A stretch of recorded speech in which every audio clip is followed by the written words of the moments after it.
Bonsoir Monsieur le Président. Bonsoir. Bonsoir Monsieur le Président, bonsoir Nicolas Sarkozy.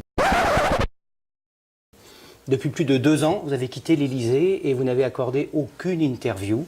Pourquoi avoir accepté de répondre ce soir aux questions de TF1 et d'Europe 1? Dans notre pays, qui est le pays des droits de l'homme et de l'état de droit, il y a des choses qui sont en train d'être organisées.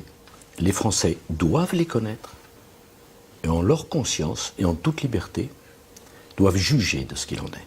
Je veux dire à ceux qui nous écoutent ou à ceux qui nous regardent que je n'ai jamais trahi leur confiance, que jamais je n'ai commis un acte contraire aux principes républicains ou à l'état de droit. Il était venu le temps pour moi de m'expliquer, de prendre la parole, et la nuit dernière qui me fut réservée m'a convaincu de la nécessité de le faire ici et maintenant. Les chefs d'accusation contre vous étaient déjà anticipés, qu'elles avaient décidé avant de vous voir.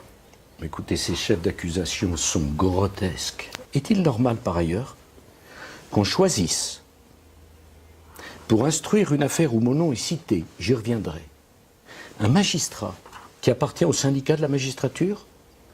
Comme un tiers des magistrats, comme un tiers des magistrats qui appartiennent au syndicat de la magistrature. Mais un autre tiers appartient à un syndicat orienté à droite.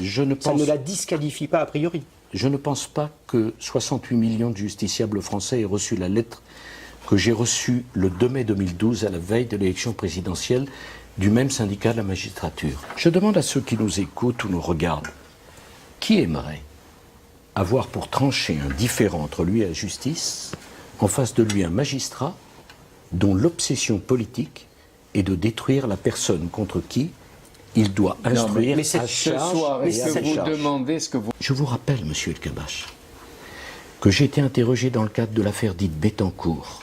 Oui. Dans l'affaire dite Karachi, monsieur El-Kabach, 10 ans d'enquête menée par monsieur Van Ruenbeek aboutissent au fait que mon nom et tout ce que j'aurais pu faire est complètement reconnu comme totalement étranger.